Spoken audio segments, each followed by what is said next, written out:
Discipline. The word alone sends a chill through the lazy mind, but a spark through the heart of the awakened soul. Discipline. The quiet force that turns dreams into reality.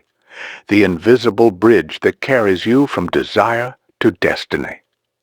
Every great man and woman who ever walked this earth, Edison, Carnegie, Lincoln, Ford, they all had one thing in common. Not talent, not luck, not resources, but discipline. The ability to command themselves when the world gave them every reason not to. You see, self-love is not about comfort. It's not about indulgence. It's not the soft kind of love that tells you it's okay to quit. True self-love is brutal. It is forged in the fire of discipline. Because when you love yourself enough, you refuse to let yourself live beneath your potential. That's what discipline really is, the highest form of self-respect. It's saying to yourself, I am worth the effort. I am worth the repetition. I am worth the sacrifice. Most people think discipline is punishment. It's not. It's power. It's the silent agreement between who you are and who you're becoming. It's the choice to do what must be done, long after the mood to do it has left you. The weak man obeys his feelings. The strong man commands them. And it is discipline, not motivation, that draws the line between the two. Motivation is fleeting. It's the spark that lights the fire, but discipline is the wood that keeps it burning through the night. The dreamers stop when it rains. The disciplined build a roof before the storm ever hits. Look at the life of Thomas Edison. Over 10,000 attempts before the light bulb worked. 10,000 failures. 10,000 reasons to stop. But discipline whispered, try again. And because of that whisper, you're sitting in light right now. Carnegie didn't build an empire from a desk. He built it from consistency. Henry Ford didn't revolutionize transportation by waiting for the right time. He disciplined his vision, his team, his belief, until steel obeyed his will. And that's the truth.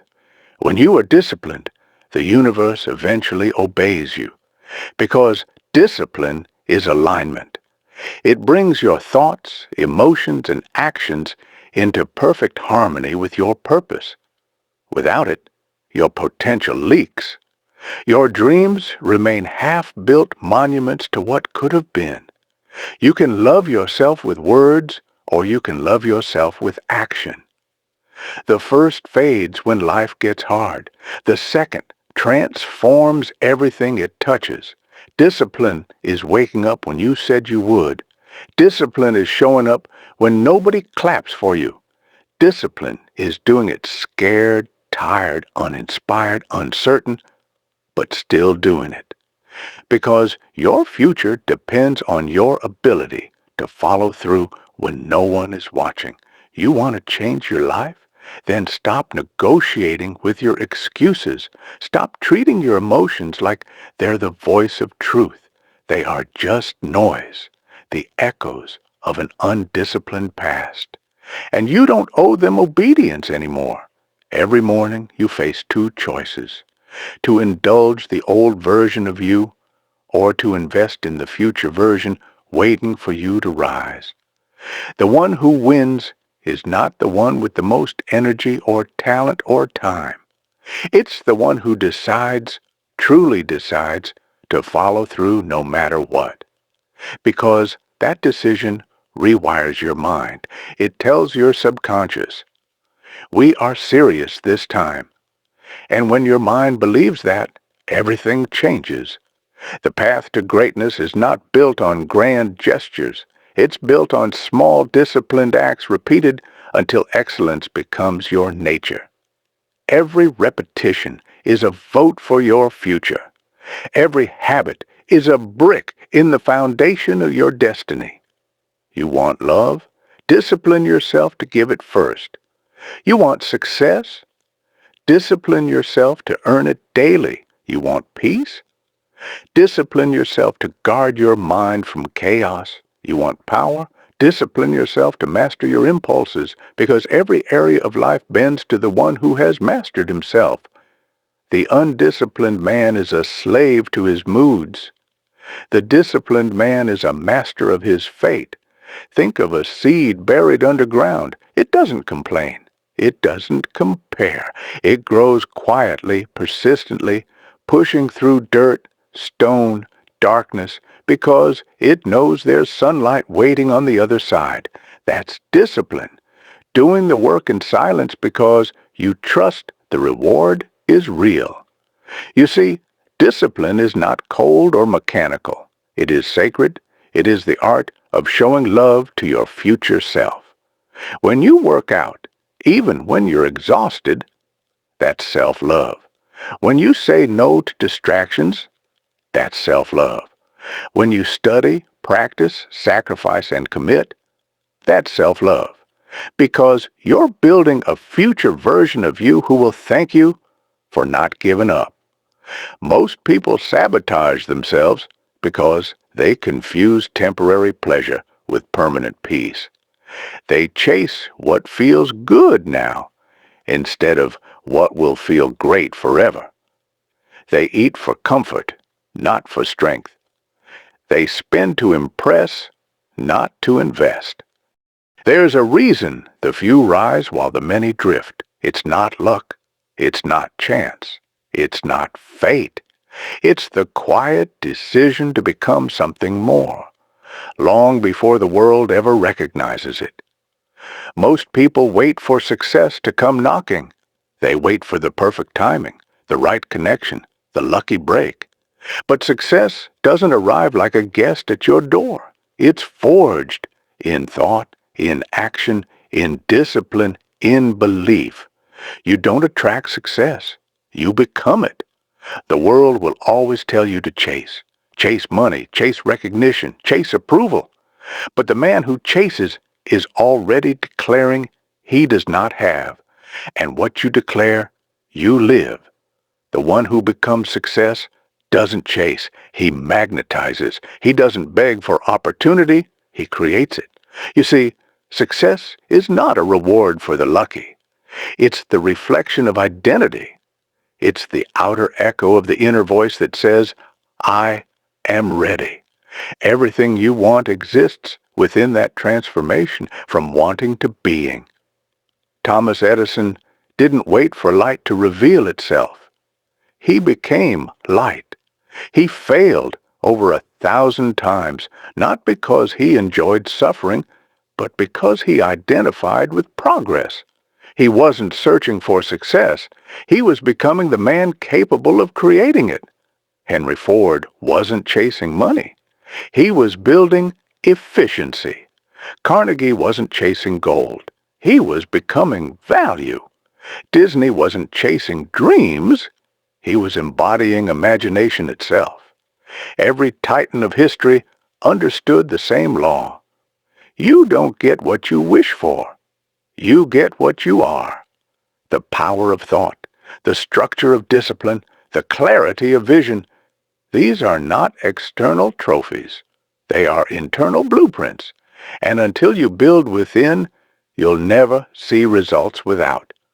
There is a difference between the one who dreams and the one who decides. Dreamers want the mountain. Deciders become the climber. The climber does not look at the peak with fear. He studies it, respects it, and begins the ascent, one calculated step at a time. He does not hope to reach the top. He expects to, because in his mind, the climb was finished long before his boots touched the first stone. That's what it means to become success. It means your inner world is already living at the level your outer world hasn't caught up to yet. It means your thoughts are aligned with your purpose, your habits with your vision, your emotions with your mission. It means that even when no one believes, you act as if the outcome is already written. Faith is not pretending. Faith is remembering. Remembering that you were created with power. Not the kind handed to you, but the kind born within you. The great divide in humanity is simple. Most people live from the outside in. They wait for something external to validate their worth. But the few who change the world live from the inside out. They don't respond to conditions. They create them. They don't wait for momentum. They become momentum. You want to know why most people never rise? Because they're too busy trying to look successful instead of becoming the kind of person success bows to. They want the results without the refinement, the glory without the grind, the fame without the foundation. But the universe is not fooled by appearance. It responds to identity.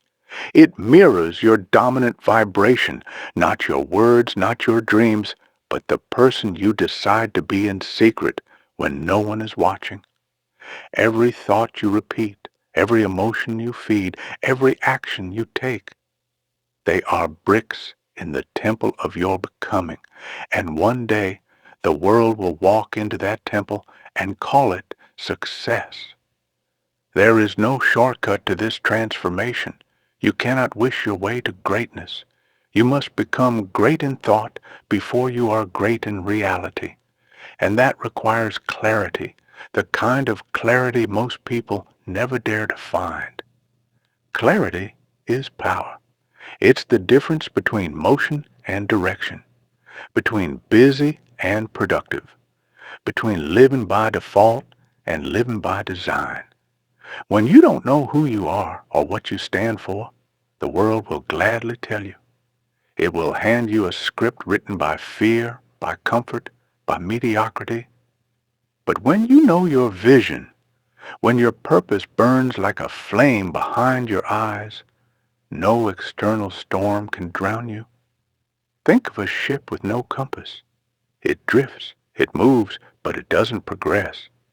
That's how most people live, always moving, never advancing. Success begins when you grab the wheel of your own mind and steer. Napoleon Hill called it definiteness of purpose, the ability to know what you want and refuse to be distracted by anything less. It's the trait every extraordinary person shares. It's what separates the many from the few. When Ford envisioned the automobile for the masses, everyone laughed. But Ford didn't see the ridicule, he saw the vision. He didn't measure his dream by current circumstances. He measured it by faith. Faith, that invisible hand that builds empires, lifts nations, and